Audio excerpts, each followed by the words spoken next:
العقلة ودا تسحب جسمك دا ينسحب بسبب الوزن للأسفل، راح يسبب لك تمدد بالرباطات اللي هو جائز يريحك بذيك اللحظة، لكن من تنزل وتصطدم بالجاذبية راح يصير عندك ملعب بالمفصل. من صار عندك ملعب بالمفصل خربت كل الحركة بالعمود الفقري أو أبعادها الأمام خلف والدوران أو يمين يسار أو الضغط على المفصل. يعني تتخربط عندك الميكانيكية من يصير ملعب بالعمود الفقري اسمه instability. هذا يصيب أي مفصل وبالتحديد مفاصل العمود الفقري، فتبدي تنضر المفاصل. من انضرت المفاصل راح تسبب لك مشاكل إن كانت التهابات أو إن كانت أضرار. فهسه منو يحمينا هذا البناء مال المفصل؟ العضلات المحيطة بالمفصل هي اللي توفر حماية. أنطيك مثل، اللي يبدلون مفصل الركبة علميا مثبت عندك عضلات الفخذ الأمامية والخلفية وعضلات البطة. إذا كانت ذني العضلات قوية اللي هن مسؤولات عن مفصل الركبة مال الرجل، راح تبديل المفصل بمفصل صناعي راح يدوم عندك 20 سنة. إذا كانت هاي العضلات المحيطة بمفصل الركبة ضعيفة فالمفصل ب6 سنين عندك يخرب. أخذوا هذه كقاعدة أساسية على مود تتعاملون ويا مشاكل العمود الفقري اللي اجت عند هذا الشخص ودا يقول لك أنا من انطوني مسكنات للألم راحت آلام الظهر اللي هي بالعضلات كانت وتحولت إلى آلام بالأرجل شلتني.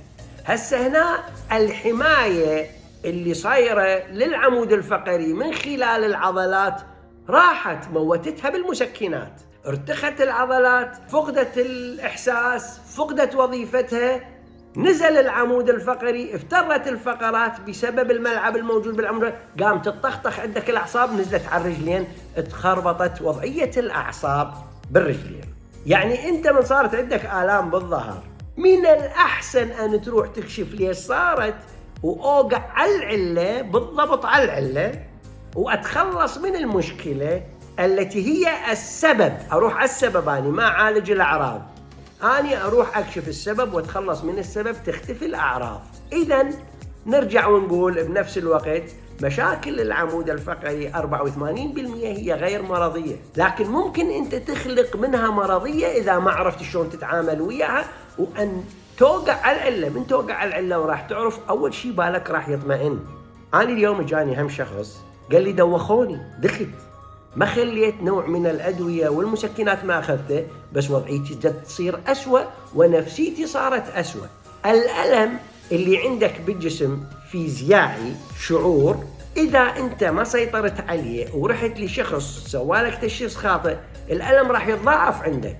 وراها إذا كان 40% موجود يصير عندك 80%، تبقى عندك 20% احتياطي على مود تحمي نفسك وحالتك النفسية، فتدهور وياها حالتك النفسية لأن ما عندك حل.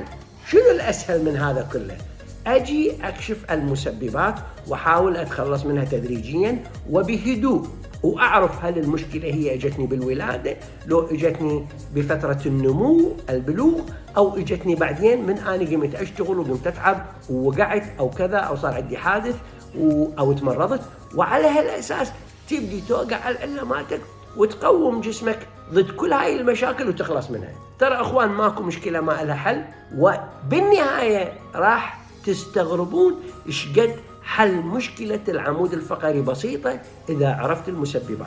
أتمنى أن تكون هاي الفكرة وصلتكم ووصلت الأفكار الأخرى إنه أخذ المسكنات لمشاكل العمود الفقري أو لآلام الظهر هي مشكلة كبيرة تؤدي بك إلى أسوأ من المشكلة الأولى. تفادوا هذه المسكنات حتى تطلعون من المشكلة بأقل الخسائر. تقبلوا تحياتي وفاق احترامي وتقديري، أخوكم عدنان السمرمد، خبير علم الحركة الدولي، حامل شهادة الدكتوراه بعلوم الصحة من جامعة أتلانتيك انترناشونال، PhD Health Sciences Atlantic International University.